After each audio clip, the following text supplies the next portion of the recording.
Welcome in to the inaugural episode of Chicago Draft Room 2026, along with Jacob Infante. I am Ari Temkin, and we have a lot to get to on today's episode. Over the next hour, we're going to break down what we saw from today's draft combine, which was probably hugely impactful for the Bears and their decision-making with defensive tackles, defensive ends going, as well as linebackers.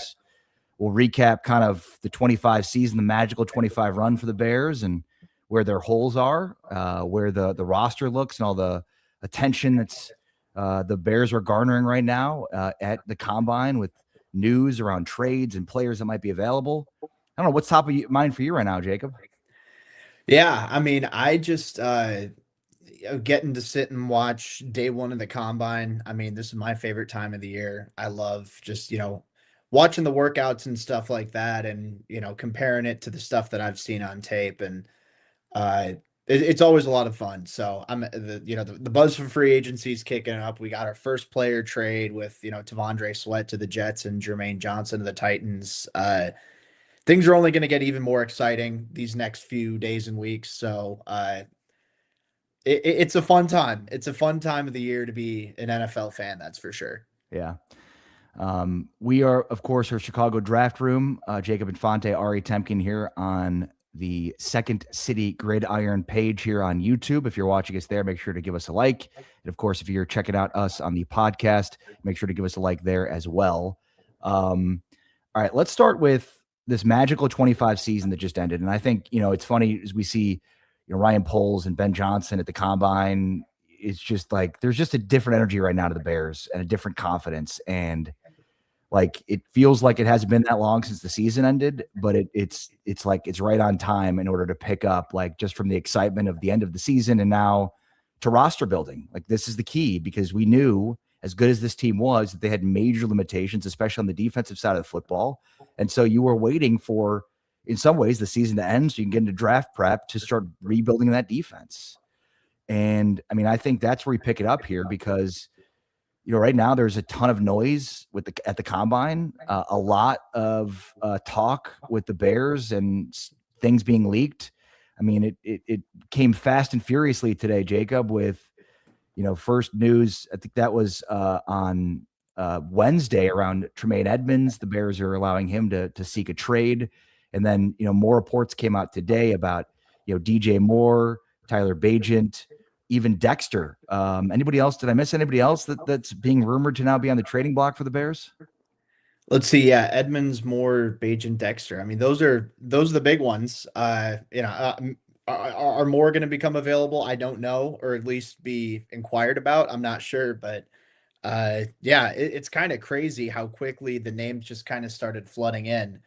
With, I mean, Dexter was just today, and then all the other ones have been the last couple of days, slowly but surely building up some buzz. So it's we're some we're not used to as Bears fans. We're not used to, like, our teams players being in high demand from other teams. Like, I can't think of the last time that, I mean, Khalil Mack was probably the last one where it's like, oh shoot, okay, we could get premier capital for this. But Well, there's a lot that we're not used to. We're not used to going to a draft not in need of a quarterback, or not complaining about our head coach, or I don't, or I mean, it's really a remarkable time.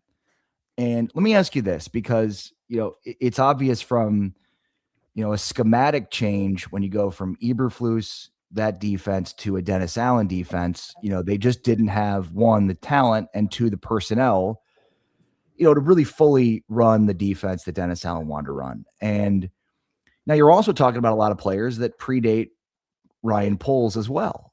And so I wonder how much, like, let me ask it this way. We know that the safeties are all gone, for the most part, because none of them are under contract for next year. Brisker and Byard and CJ Gardner-Johnson.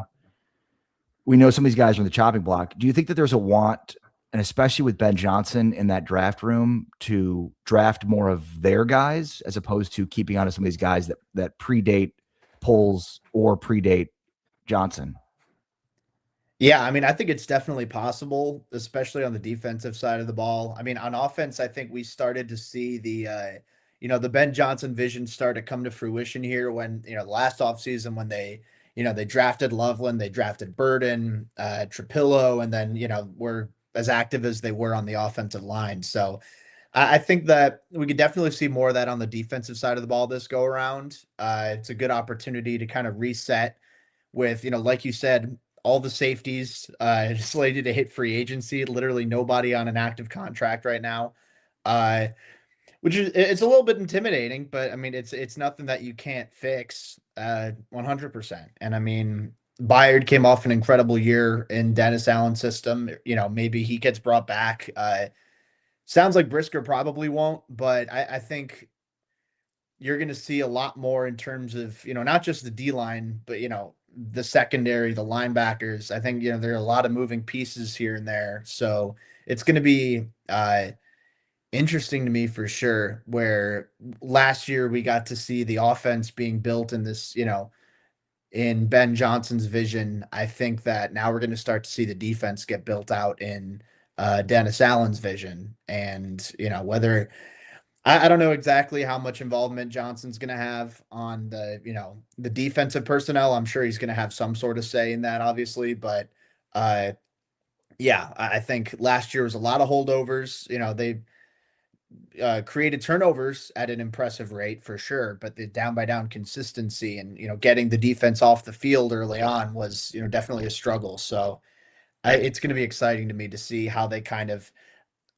take the similar approach from last year and then, apply it to 2025 to see what this new look defense might end up actually looking like. Well, and I mean, look, I don't think it's a coincidence, Jacob, that the last two Super Bowl champions, they're very similar blueprints. And, the league is constantly changing, and in changing, it's cyclical. And, so whereas elite offenses were consistently beating elite defenses, now I think the opposite is true. I mean, the Eagles and Seahawks just had two runs in Super Bowls where they were dominant along their defensive front.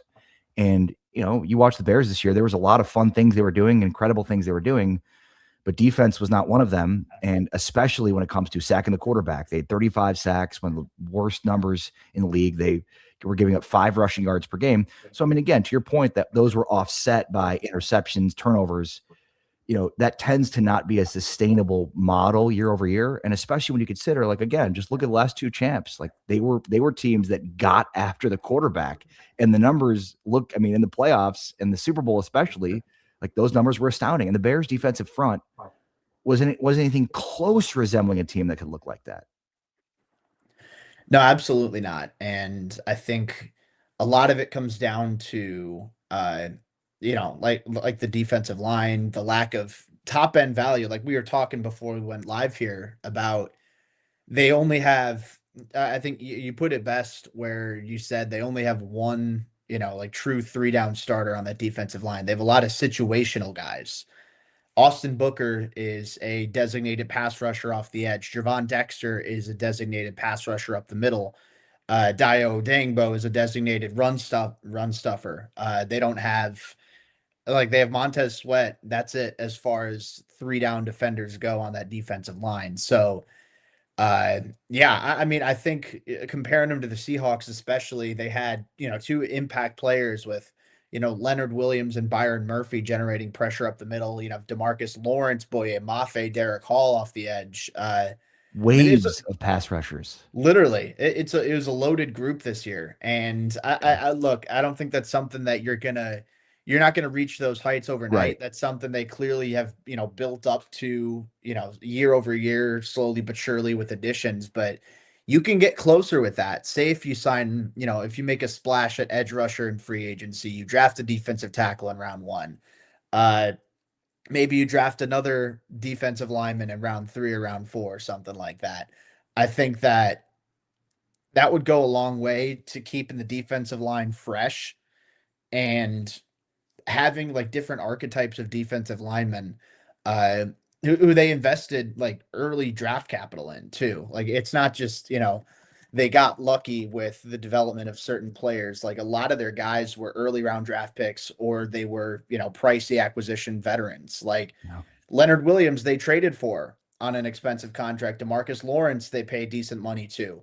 Byron Murphy was a first round pick. Derek Hall was a second rounder. Boye Mafe was a second rounder, on and on.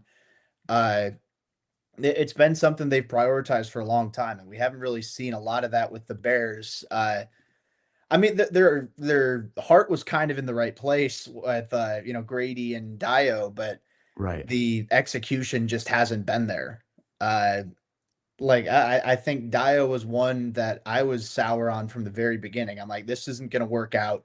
Year one, it didn't work out, but I was optimistic about Grady Jarrett, thinking, okay, well, yes, the signs of regression are clearly there, and he's past 30 years old, and he's on he's coming off a down year, so that should have been an alarm bell going off right there. But I talked myself into, okay, well, they have Javon Dexter, they have Andrew Billings, they have eventually Shamar Turner in the mix.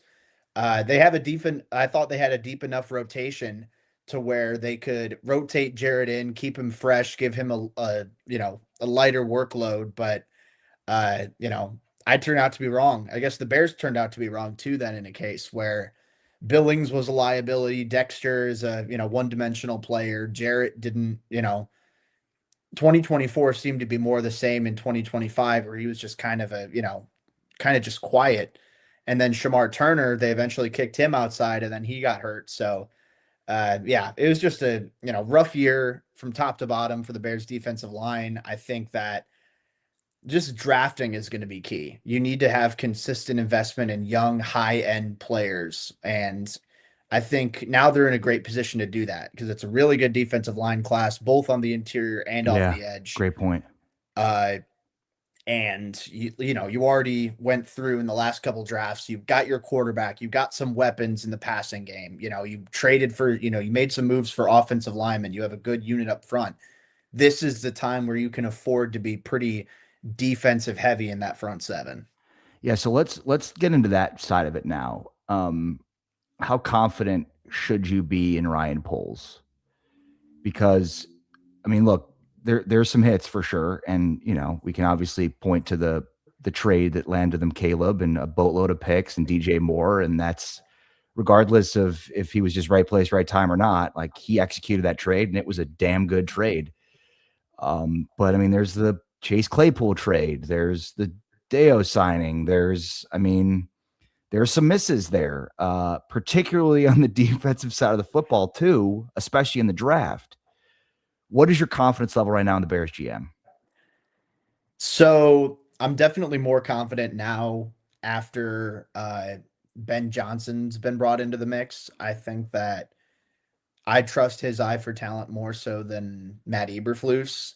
I mean, granted, it's an offensive head coach compared to a defensive head coach, so it's a different kind of situation. But I saw it was ESPN put together, these grades of, like the report cards, so to speak, of different aspects of franchises. And Ryan Poles as the Bears GM got an A- from the players. I don't know if I'd go that far as my confidence in him. I mean, he's definitely had some stinkers along the way. All the ones he mentioned. I'd say my confidence is like a B or a B minus. Uh, which is definitely better than it was this time last year. Agreed. I mean, I think, he nailed the Johnson signing. The draft was really good. He got three, immediate contributors in the skill position and, potentially a future starter at offensive tackle as well. Like, I think he killed it this draft. So that makes me feel a little bit better. But again, all that was on offense. Now you need to see what he can do drafting on defense, where you look at some of those early picks. I mean, Kyler was good. Brisker was solid, but he's probably not going to get a second contract. Dexter, probably not going to get a second contract. Stevenson looking like kind of the same. Not bad players. It's just you're not getting any cornerstones out of that mix. So it makes me wonder, are they going to be able to reach that level of success? And I'm a little more confident now just because the coaching staff is better. I think Dennis Allen's a better defensive mind than Matt Eberflus. I think Ben Johnson's a better head coach. So that has me feeling pretty confident, or more confident, I should say. But I wouldn't go as far as the A- grade that he got in the ESPN report card. I mean, there's, definitely some intriguing, moves that he's made along the way, but at the same time, I mean, it hasn't been all the way consistent. Yeah, and we see a lot of these comments flooding in here on YouTube, of course.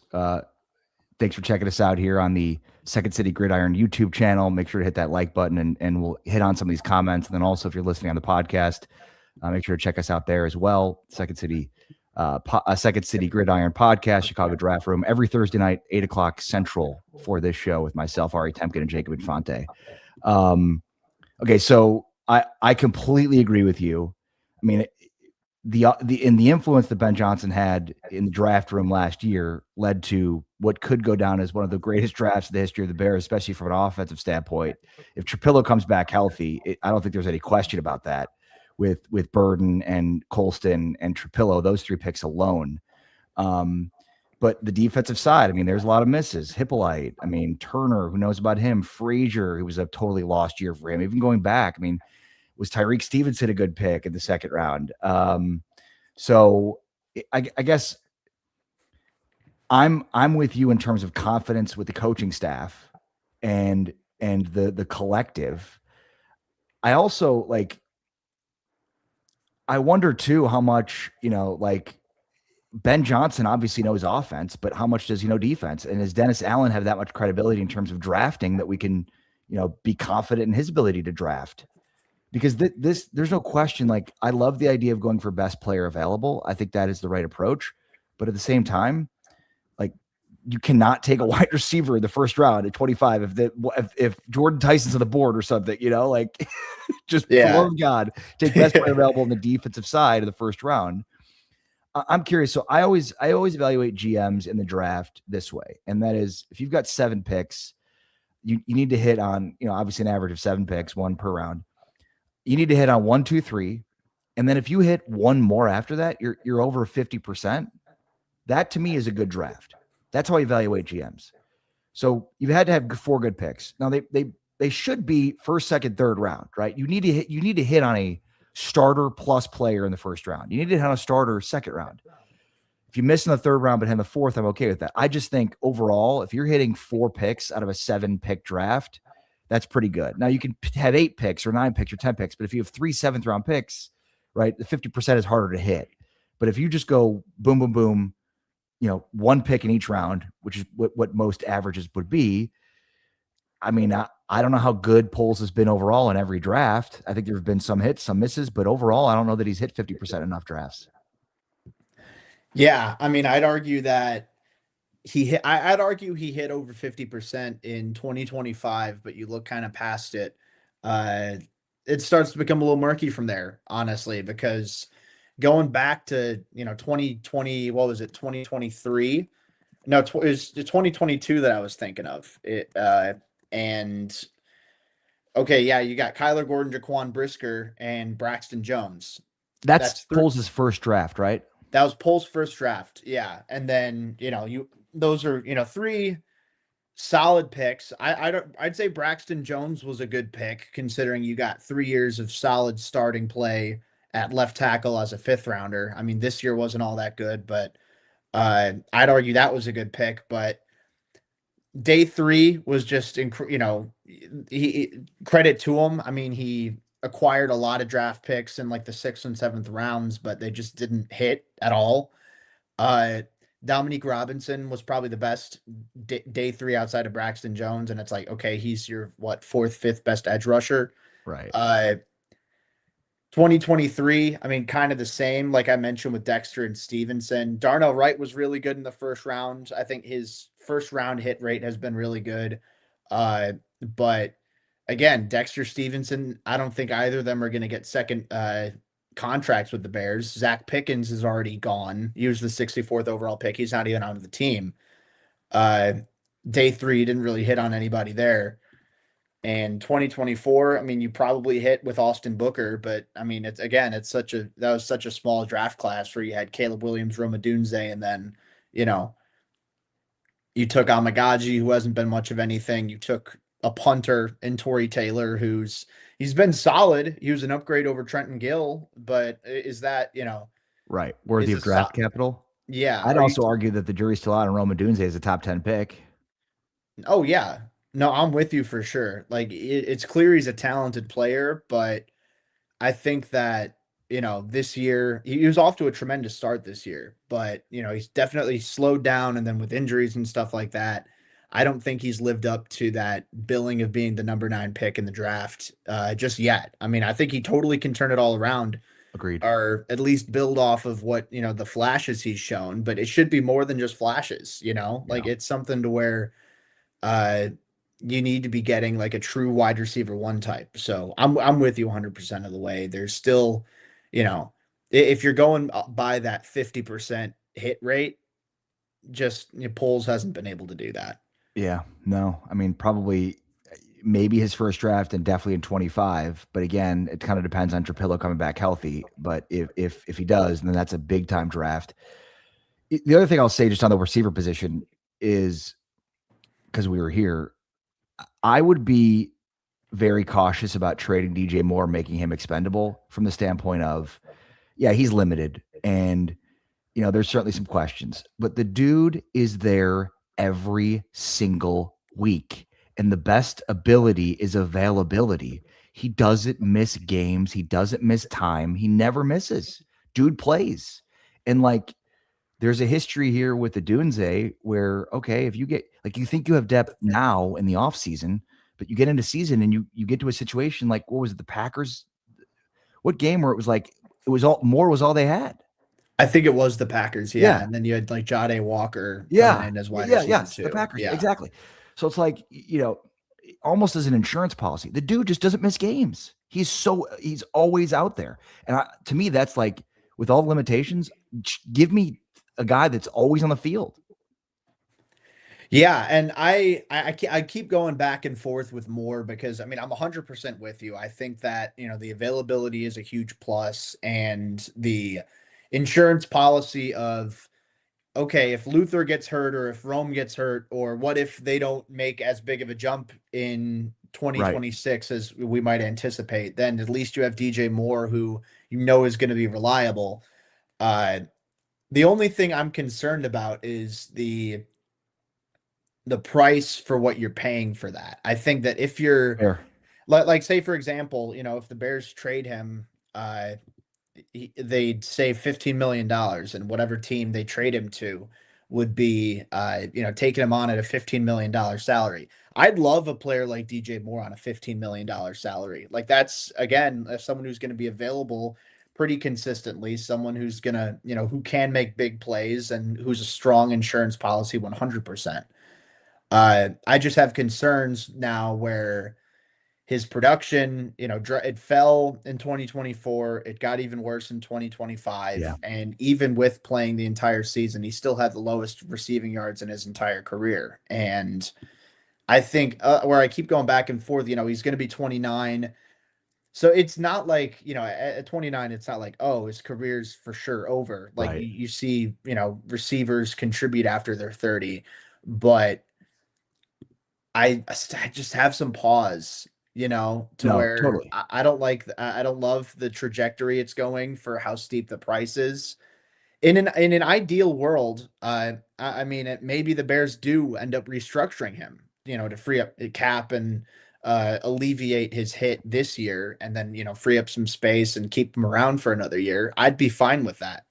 Yeah. I honestly, I think that the more I think about it, unless they get like a good package in the draft, the more I'd come to accept that of you know restructuring DJ, uh, lowering the cap hit a little bit, and you still have flexibility with the contracts coming off the books in 2027. You can cut Dio if it doesn't work out. You can cut Jared if it doesn't work out. You have a lot of ways to create salary cap next year. So uh, I guess that's definitely the more I like talk myself in circles here, the more I can definitely see DJ standing out as okay, if we're gonna keep him, we're gonna have to restructure him. Yeah. And look, I mean, I agree. I mean, I think it's all well stated, right? Like clearly he's a premium price tag for a guy that is not producing, is on the downward trajectory of his career. You're getting older, you're not going to get any better. And we still don't really know what happened in the final play of the Bears season. You know, did he stop running on a route? Maybe. So, all right, let's talk about the combine. Let's talk about roster holes. So, today, defensive ends, defensive line, interior defensive linemen, defensive ends, edge rushers, and linebackers went. I think it's obvious if you watch the Bears this year, the defensive line is, the biggest issue, especially relative to, again, where the league is going. And the fact that you're off 2 straight Super Bowls with teams that were just had dominant defensive lines, and one up front consistently to the tune of whatever, how many quarterback hits and sacks they had in the Super Bowl in the last 2 years. We've gotten some comments here on our YouTube channel about, Andrew Billings, about Dexter. And you made this point earlier, but I want to make sure to emphasize the point, because we've been talking about this, and that is that, like, the Bears have far too many situational defensive linemen. They don't. You mentioned, like, Sweat is their only 3-down defensive lineman, and he is probably better against the run as a defensive end than he is as a pass rusher, but he is still a 3-down defensive lineman. But nobody else really is. Billings is, he's not going to be a pass rusher. Dexter is not going to be a run stopper. Like, you just have certain guys. So how much of that, should be an emphasis in the draft? And then, as a secondary part to that, like, what are you looking at in the combine off of these drills today that might be indicators of why you might want to draft some of these guys? Yeah, so I think that in this class, you're really going to need somebody who can rush the passer up the middle. I think that's a big differentiator that is going to kind of separate the Bear. If the Bears' defensive line is going to get to where it needs to be, they need just more consistent pass rushers. And I think a lot of that starts up the middle, where you see, so many valuable defensive tackles, like Byron Murphy with Seattle, Jalen Carter with Philadelphia, like some of the top teams. You look at the Pro Bowl list, you look at the All Pro list, a lot of the top defensive tackles are on teams that have really good defenses. Uh, so, Leonard Williams being another guy as well. Uh, I think that's something the Bears currently lack, that differentiator up the middle. Zach Allen with the Broncos. The Chiefs didn't have a phenomenal year, but Chris Jones has consistently been a force up the middle during their dynasty run. You can go on and on and on, but I So, think that, so a couple of sorry. people have mentioned Lee Hunter, and for those that are joining us here, so my day job is a host on Big 12 Radio on TuneIn and Big 12 Studios. So Lee Hunter's a guy I'm awfully familiar with, not just at his time with Texas Tech, but he transferred to Tech from UCF. So he's kind of a 2-time Big 12 player. Is he that guy? I think potentially. I think that you compare him to some of the other defensive tackles in this class, like, okay, sure, maybe he's not as consistent against the run as a Caden McDonald, or maybe he's not as explosive as a Peter Woods or something like that. But I think he's a very well-rounded player in the fact that he's a natural run stuffer. He's a big body who could plug up gaps. He's an, effective nose tackle. You can kick him out to 3-tech, 2-tech, move him 1-tech, wherever you want. He's going to have that alignment versatility for you. And he's strong, he's powerful, but he's also really quick for a guy as big as he is. I mean, he was like 320 at the combine. Yeah. I have the feeling he played heavier than that at Texas Tech, where, he looked more like a 330, and he's still moving really well. He still has so many of those plays where he almost squeezes through untouched. He's so quick, closing in, and he gets out in space, that agility, the footwork that he has once he gets out into the open field chasing down quarterbacks. It's a very valuable trait to have. So I like Lee Hunter a lot. I think maybe he's not the most consistent defensive tackle that you'll find in this class, but I think that he has the run stuffing ability, and he has more pass rushing upside than a guy like Caden McDonald. So, yeah, I mean, if they take him at 25, I'll be a happy camper. That's not to say it's my, like, absolute top pick, all things considered, but if he is the selection, I'll certainly be happy about it, because you're taking a chance on somebody who can create pressure up the middle. And at the very least, I feel confident he'll be a good run defender. I do need to point out Lee Hunter is 24. He'll be 25 by the time the next season starts. Caden McDonald is 20. He'll be 21 next month.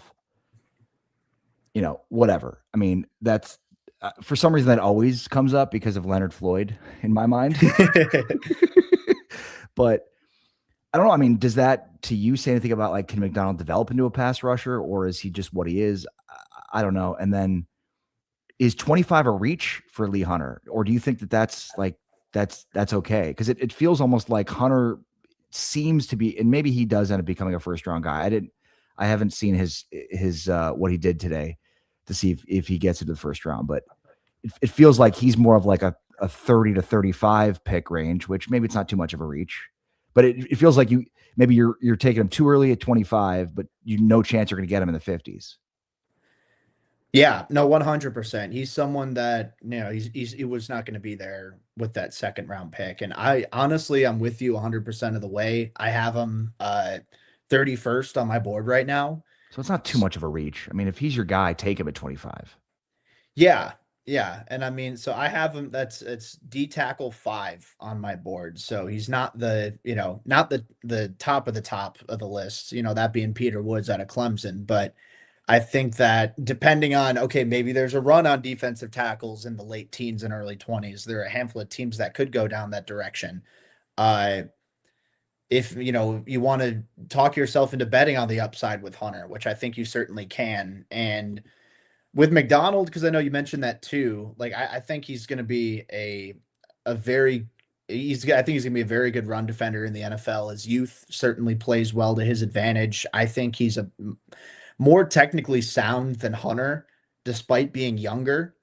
But I'm kind of with the consensus here in the YouTube chat to where I don't know how high the pass rushing upside is going to be. To Yeah, where you look at Hunter, Peter Woods, Caleb Banks out of Florida, even Kristen Miller out of Georgia. I think they all have more pass rushing upside than McDonald. Because he's got good hands. He's got a good arsenal of moves he can use to stack and shed blocks. But I think that uh, he doesn't necessarily have elite athleticism. Like at right, least at the combine, you can kind of see his agility drills, his positional drills weren't all that great, and that's not a red flag or anything right. because I mean with a guy like that, that's not his game. It's not going to be, running around cones and chasing down ball carriers. That's not who he is. He's a run stuffer, plug him up the middle, uh, you know, and just let him do his thing.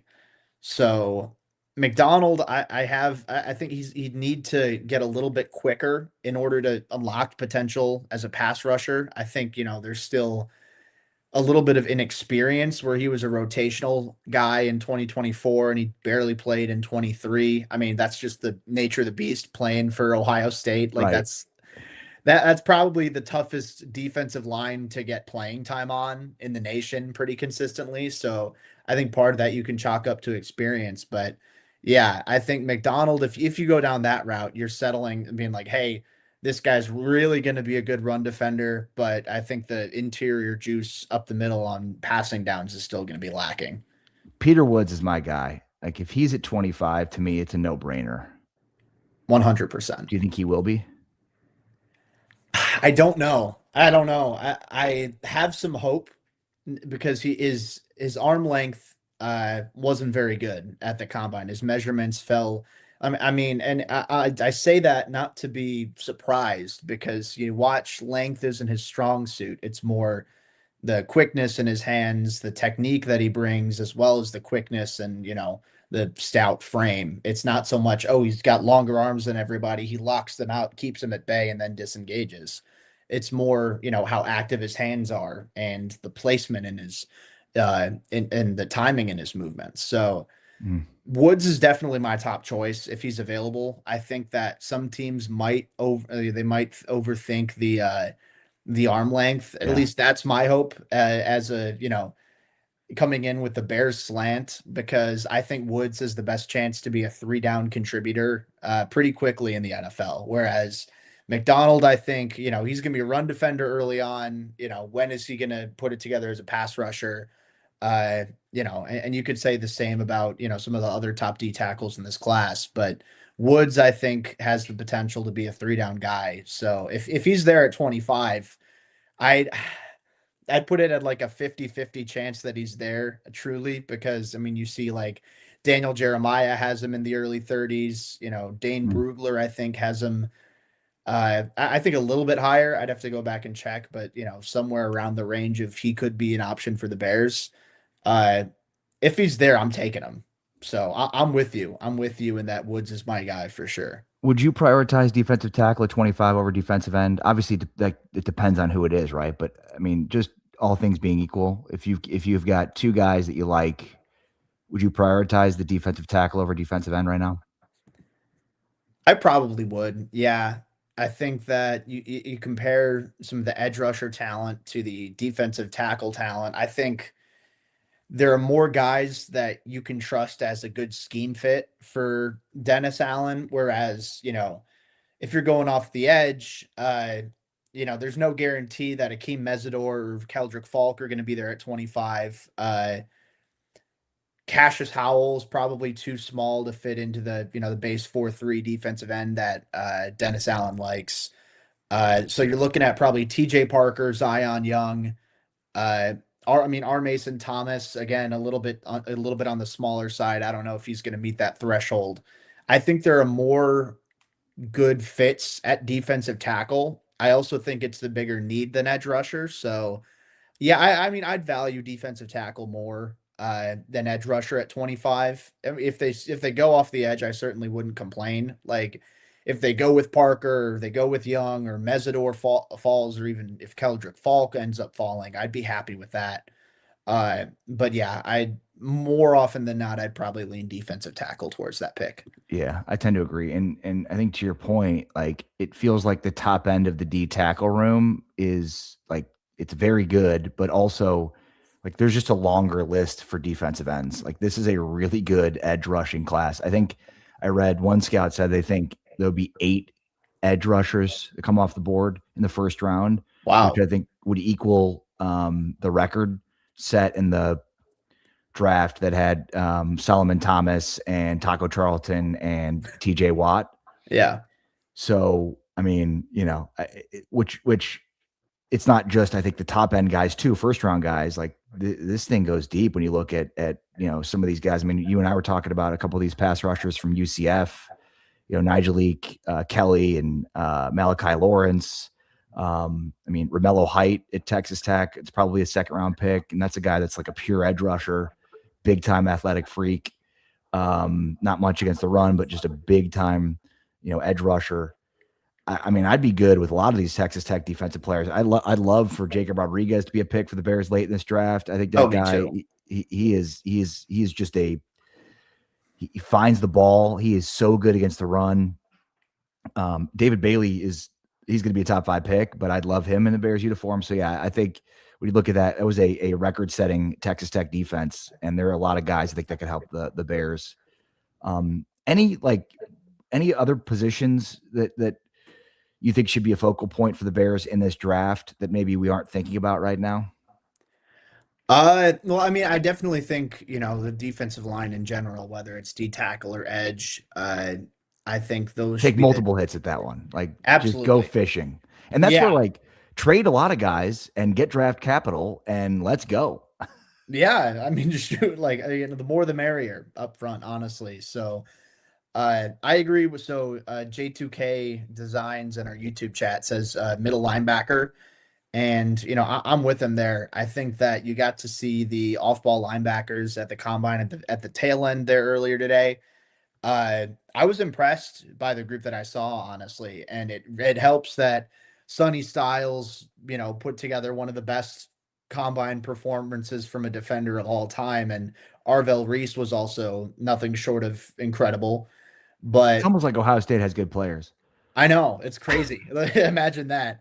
Uh, but like I look a little further down the list too, where CJ Allen out of Georgia is someone he didn't participate in drills, but he's an intelligent football player who moves really well. Anthony Hill out of Texas, Yeah, where I like Hill a lot. he's got good versatility in that he can rush the passer, he can drop back in coverage, he's got that raw athleticism to work with, and I know I'm showing my bias a little bit as a Mizzou fan, but Josiah Trotter out of Mizzou, another guy, he didn't perform at the combine, but he's just a physical, intelligent run stuffer who he just takes precise angles to the ball, hits hard, a reliable wrap up tackler. I mean, any of those guys.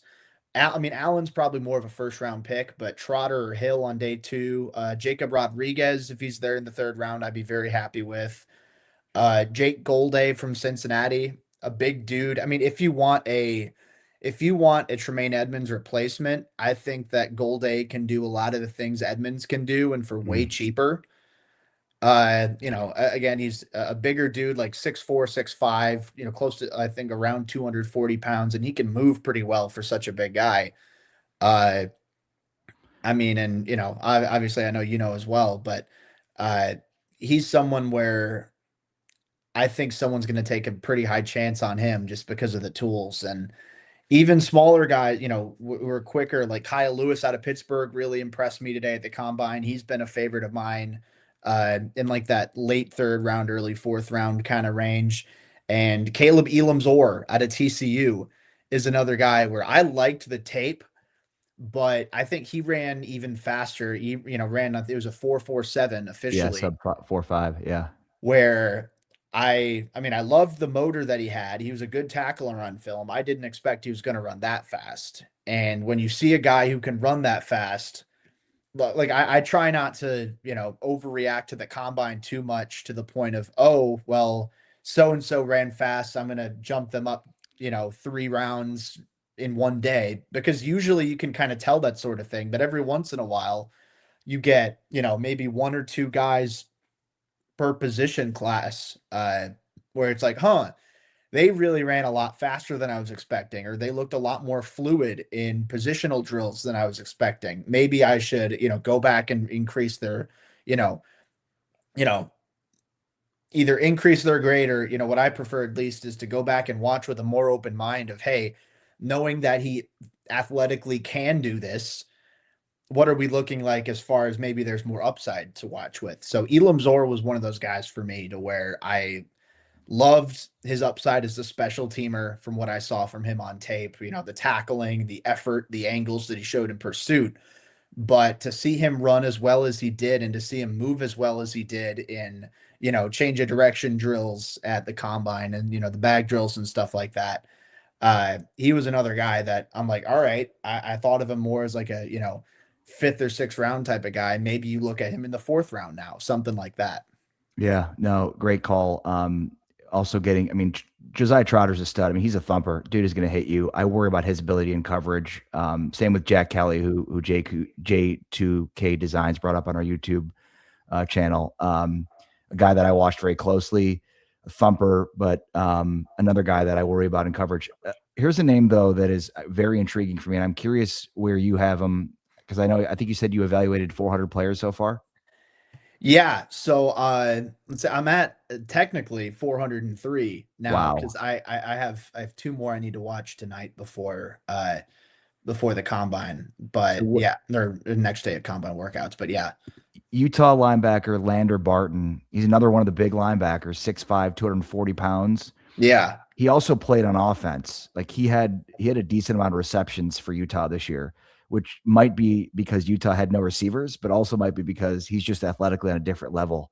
Yeah, it's funny. I bring up Lander Barton as soon as somebody mentions him in the comments, but and I like the name of the game now is versatility. And when there's going to be so much talk, I'm going to bring this up, and we'll just acknowledge that there's going to be so much talk about finding the next Nick Imanware, because of just what he did in one year. But he's a versatile player. I mean, this is a guy that linebacker safety hybrid, and that's what a lot of these teams are looking for. It's really interesting because, again, in covering the Big 12, Iowa State's John Haycock introduced this rush 3 drop 8, and that's Iowa State was the first team to really have those hybrid safety linebackers, and then everybody in college football started running some variation of that rush 3 drop 8. And now we're starting to see the NFL have, and it's not going to be rush 3 drop 8, but it's more about having versatile linebackers and safeties and guys that can kind of play well in coverage, but are also guys that are willing to get their noses wet when it comes to sticking their nose in run stop and run support. No, 100%. And, I think that's the name of the game is, these defensive coordinators love versatile guys who can stay on the field in different packages. And it really, because it adds this wrinkle of, oh, well, so and so, like Nicky Manwari, he's on the field, but you don't necessarily know if they're leaning run or pass because Right. he can defend both. Uh, so it's interesting. You bring up Lander Barton. Chris in the comments brings up Lander Barton. Uh, he's one of those guys to where there's like some inconsistency there, I'll admit, as far as his pad level as a tackler. I think, Mm. instincts have gotten better, but he's still a little hit or miss in that regard. But he's a guy, really, he's a big linebacker, large wingspan, moves well. He's someone he can rush off the edge, he can cover in the slot. Uh, those tools, I think a lot of people talk about Jake Golday as, oh, he's this really toolsy linebacker. But if you can't get him, I think Lander Barton may be like a round after. So let's say if Golday goes early round 3, if you get Barton early round 4, I think that'd be really good value because Barton I have in the 4th round right now. I think that you might honestly be better off if that, waiting an extra round because I don't think the gap is that big necessarily. So, yeah, Barton's another one of those guys who would fit that bill in terms of the size and the versatility and the athleticism to where, okay, maybe he's a work in progress from a technique perspective, but I think that the tools are there for him to be a valuable piece of the defense for sure. Let me give you another versatile player that, if the Bears are going to take him, it's got to be at 25. And this is a guy that you and I talked about before we started, but we're all talking defensive line, defensive tackle, edge rusher at 25. But what about safety, linebacker? He's not exactly the same, but he's definitely a hybrid type player, and that's Oregon safety, former Purdue safety, Dylan Thieneman. Yeah, so Thieneman's a guy that I'd love. I mean, like you said, probably at 25, or if you trade down, ideally, I think that'd be the best landing spot to get him at. Because I don't think he's going to be there with that late 2nd round pick. He's someone Right. where, you talk about the versatility. He's someone who can defend as a deep safety. He can cover underneath in the slot, in the box, wherever you need him. And I think that speaks to his football IQ, really. I think it speaks to his understanding of his assignments, his quick processing, whether it's run or pass, and, to pick up on route concepts, understand, all right, this is what I need to do in my specific space. Uh, and then the motor and the physicality he shows to make those plays are really impressive. So I don't know if he's going to end up testing at the combine. I think that that's one big question that some people have is what's the long speed look like with him? What's the athletic upside? I think the playing speed is high. I just don't know how high the athletic upside is, which has me a little wary about him at 25, Hmm. just because I think he's more of a high floor type of guy. But I mean, I'm with you. I think he's going to be a hell of a football player in this league. I don't know if he's ever going to be elite, but I think he can be good for a long time. And I think that that's a very valuable thing to have, especially for a team like the Bears, where I mean, again, you have no safeties under contract at all on an active roster contract right now. So you got to find ways to get talent however you can get it. If he falls to round 2, I'd be ecstatic with it. I don't think he's going to be there. And I'd be fine passing on him at 25 because I think there's going to be better value elsewhere. But uh, yeah, I mean, it's still, you're looking at a really good football player with the ability to play all over the field. Yeah, and to your point, like you're probably going to have way better at premium positions available at that part at 25. I mean, we touched on a ton of edge rushers. We talked on Peter Woods and defensive tackle, interior guys, Lee Hunter. Like it feels like there's just too much up front on the defensive side, and it's such a glaring need. Not to say safety isn't, and versatility certainly is, but it feels more of like there's other guys in those spots that you probably could, like a Lander Barton, right? Again, it's a 4th round pick. It's a guy that there's some upside there in terms of his versatility, some question marks, reason he's going to fall in the 4th round. But, but it to me, it's going to take like a Caleb Downs to not take a defensive tackle edge rusher at 25. Yeah, no, I'm with you. I think it's going to be tough to justify not going defensive line that early. One because of the need, but two because of the value and how strong this class is. So, I mean, I'm with you. Unless Caleb Downs falls, which I mean he won't, Right. or some chance in hell someone overthinks, oh, Sonny Styles is an off-ball linebacker. We can't possibly justify him this early. Again, he won't be there at 25, but that's probably what it would have to take to pass on a defensive lineman with that first pick. I mean, because maybe offensive tackle, but even then, I think you look at Francis Mauigoa out of Miami, you look at Spencer Fano out of Utah, and Caleb Lomu also out of Utah. I think all three of those guys are going to be gone, and then you're looking at do you take Monroe Freeling at 25? I don't know. I think it's Caden Proctor. I'm a little worried about at the next level. So yeah, I mean, it's defensive line's probably where your best value is going to be for sure. Okay, so let me ask you this then. Max Crosby. Yeah. Where are you on Max Crosby? Obviously, you're trading your 2026 first round pick, and that's at a minimum to acquire Max Crosby. Would Yeah. you trade 2 first round picks for Max Crosby? Uh I guess let's start with which. Do you like Max Crosby? Would you? What would you trade yes. for Max Crosby? I love Max Crosby. I think, He's at a a game brief wrecker. The Bears need a at game record edge rusher, no doubt about it. 100%. And like we talked about it, they don't have, Montez Sweat's the only like true three down defensive lineman they have. Crosby would certainly fit that bill. Obviously, at the right price, I'd love to have him in Chicago. That's a game changer for the defense. That's a difference maker. That's going to be really tough to get at 25. What's Uh, the right price? I'd be willing to do a first rounder and a second rounder for him, but I get the sense the Raiders Aren't. aren't gonna Yeah. budge on that. Yeah. Like I know, who was it? I think it was Florio or something who said that they want 2 first round picks and a player in a trade. I mean, I don't know which player that would be for the Bears in this instance. Maybe DJ Moore, but even then, I think this team. I don't know. I don't think the defense is there yet. Yeah. I Yeah. think that you still need to find ways to draft talent elsewhere at D tackle, at edge, at linebacker, at safety. I think eventually, if you let Tyreek Stevenson walk, you're going to need a new corner. Uh, I really think defense is going to be the priority of the next 2 drafts for the Bears. So if you're getting rid of 2 first round picks, and you're taking on that.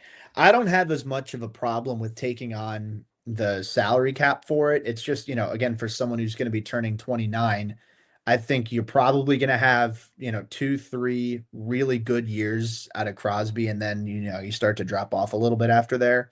I'd love to be wrong, but I don't know. For definitely, if it's just a first round pick, I'd part with that 100%. I'd send him Yeah. 25 in a heartbeat over to Las Vegas. But as in a second and a first, or if it's 25 and then a future second, I'd be okay with that. If it's this year's second rounder and a future first, I'd be okay with that too. But I just get the sense that it's going to be too steep for the Bears to pay. So I don't know where you are on that, but I I'm 100% agree with you. 2 first round picks. This is an organization that has been way too willy nilly in the last decade plus with first round picks. I mean, I'm still skittish. The Cutler trade was at 3 first round picks. The Khalil Mack trade. I mean, even that was 2 first round picks, and yeah. like that's what I kept telling Packers fans that about the Micah Parsons deal. Like, okay, great. Like that was pretty much exactly what the Bears gave up for Khalil Mack, and he was great, but I mean, with the Packers specifically, I didn't think Jordan Love was the guy. So I didn't think, Micah Parsons helps with Jordan Love. And so, I mean, that was the Bears issue with Khalil Mack. He couldn't play quarterback. Yeah, I mean, shoot, like it's it is, that's a good point, honestly, where, you compare it to Khalil Mack, things didn't work out for the Bears because, I mean, the offense and the quarterback didn't work out. But Right. so you have some hope that Caleb Williams, things are going to be different because Caleb's better than Mitch. But still, if you're parting with multiple first round picks, Right. you need to draft really well on day 2 and day 3.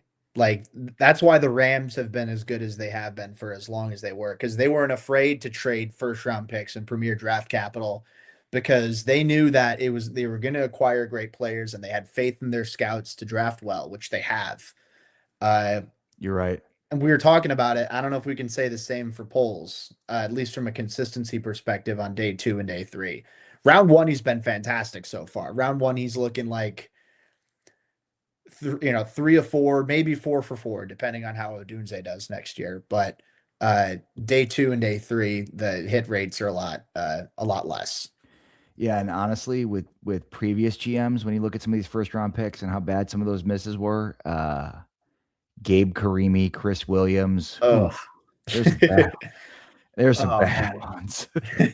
So like hitting on a first round pick is like that's a good starting point for a GM. But yeah, I think you're 100% right. Like I would be willing to part with a first and a second, not in the same year, for Crosby. But I also think you'd probably have to join a line of teams that would also do that in order to acquire Crosby. So it basically comes down to, is there anybody that would be willing to do 2 first round picks? Do you think Crosby's in the same level as Micah Parsons? I think as a player, yes. As an asset, I don't know. Hmm, Because I mean, Crosby's older than both right. Parsons and Mack by the time they got traded. And I mean, Crosby, like, I mean, I don't know. There's the financial aspect of it too. Like, I mean, I guess either way, you're paying a lot of money for him or you're paying for Parsons and Mack. Like, it's whatever. But I think it's the fact that he's a little bit older that makes it a slightly less valuable asset. I think he's Agreed. on par with those guys. I think Parsons is maybe a little better than Crosby, but it's not a massive gap by any means. So, Yeah. yeah, I think that's just the only thing that would give me pause is him. If Crosby were 2 years younger, I'd send over 2 first round picks in a heartbeat, and I wouldn't even think twice about it. Hmm. I'd send over 2 firsts in a player, and I'd send over DJ or whoever else. Uh, and I'd be okay with that. But you're looking at someone who's he's in the middle of his career right now, Yeah. probably. And I'd argue that he's probably had more. I mean, because he entered the league in 2019, so that's however many seasons he's been in the league. Uh, I can't count for some reason, but yeah, 7 seasons. Uh, I'd venture to say he has more football behind him than ahead of him. Yeah. Uh, I mean, again, still an incredible player. I mean, he's one of the best edge rushers in the league. It's just do have to keep the future in mind too. Yeah. He's 28. He'll be 29 in August. He's definitely on the back end of his career. And even a guy, I mean, he's super disruptive. He's a game wrecker, but yeah, I think ultimately you have too many holes to fill on defense to, be giving up that kind of draft capital for a guy that again is a game wrecker that you'd need. But, you almost look at the Seattle model and say like, okay, maybe they're 2 drafts away, but still like Seattle has really good pass rushers, but it's the wave, the rotation. Same with the Eagles. I mean, Eagles have some elite guys, but it's this waves of guys. You're keeping guys fresh. And, so I know like Lester Wiltfong from, of course, Second City Gridiron and Winnie City Gridiron in the comments. I'd love the return of Mack. Like, bring back Khalil Mack. Like, Sure. and that's where I think like the NFL's league year is set up so well to like, you got the combine, so GMs can kind of wet their beak a little bit, see what's out there. Then free agency starts, and then you put your draft board together with an understanding of like, okay, these are the areas we can, really hit hard in free agency. And, I think the Bears, if they make the Bears were able to shore up their offensive line through free agency last year, which is something that is, rare. Usually you've got to spend draft capital, and they did obviously with Trapillo, but like it feels like if they took a similar approach to defensive tackle, I still would draft somebody. I still would look to be drafting a Peter Woods at 25, even if I do spend, a substantial portion of money in free agency. 100%. Yeah. And I think that, say, if you do, I mean, I don't think they're going to end up signing Trey Hendrickson just because, I mean, that's too many, a lot of factors going into that. A competitive market, Bengals might franchise tag him, whatever. But say if you end up with like Jalen Phillips or Odafe Alway or something like that in free agency, or you sign like John Franklin Myers, the D tackle from Denver, Hmm. in free agency. I'm still looking to draft defensive line early. I'm still looking, depending on what position you focus on, I'm still prioritizing the other one in the draft, and I'm still looking for depth, across the board on that defensive line. So, I mean, I'm with you 100% where one move uh doesn't end up preventing the Bears from, doubling down or even tripling down on D line. I would be very happy with Khalil Mack as a stopgap, though. I think Yeah. that if you want to draft an edge rusher to develop underneath him, and you have Mack and Sweat together for 1 year, that would, or maybe two, that would be pretty sweet. Yeah, and I'm actually disappointed the Bears didn't trade for Tavondre Sweat because that would have been sweet. to get the Sweat brothers. I know they're not related, but No. the sweatiest defensive line in the league, and then Josh Sweat, maybe, you never know. I mean, why Just not? Lean there you in. go. Why not? By the way, Let's go Trey nuts with Hendrickson, it. 31. He'll be 32 in the middle of the season. No thanks on whatever, amount of money he's going to sign with. Yeah. No. And this is a great ending point here because this is going to be a really fun show. We're going to do this every week here, live, Chicago Draft Room here on the Second City Gridiron YouTube channel, Thursday nights, 8 o'clock Central. Next week, we'll be able to kind of react to what we're seeing now at the Combine with it behind us and draft boards become a lot clearer. But I'll return to Chris Armstrong's question here, which is the perfect ending for this show today, but that brings us back to the question, do we trust polls to draft defensive players? Well, at this point, we don't have another choice, but time will tell. But Yeah. at least we can give you a sense of who we think the Bears should draft at 25 and beyond that. And hopefully we've given you a little bit of that on this show today. Jacob, this has been fun. Looking forward to doing this every week with you, man. No, absolutely. I mean, I'm stoked for it. Like, obviously, the Bears are my team and the draft is my favorite time of the year. So I'm excited to be able to be doing this with you here. This should be a lot of fun, being on the show. So, appreciate you being the glue that holds it all together. And I'm just excited to dig into some more prospects and talk about how they fit the Bears, talk about, guys who have a lot of value that might not necessarily be the best fit for Chicago's roster, and then just try and play armchair GM and figure out who's, the best fits are going to be for our favorite team. So it should be a lot of fun. All right, make sure to follow Jacob Infante on Twitter at JacobInfante24. Follow me on Twitter or X at RE Sports, ARI Sports. Of course, like and subscribe to the Second City Gridiron YouTube channel, and of course on our podcast page as well. All right, we are back next Thursday at 8 Central, but for now we're out. Peace.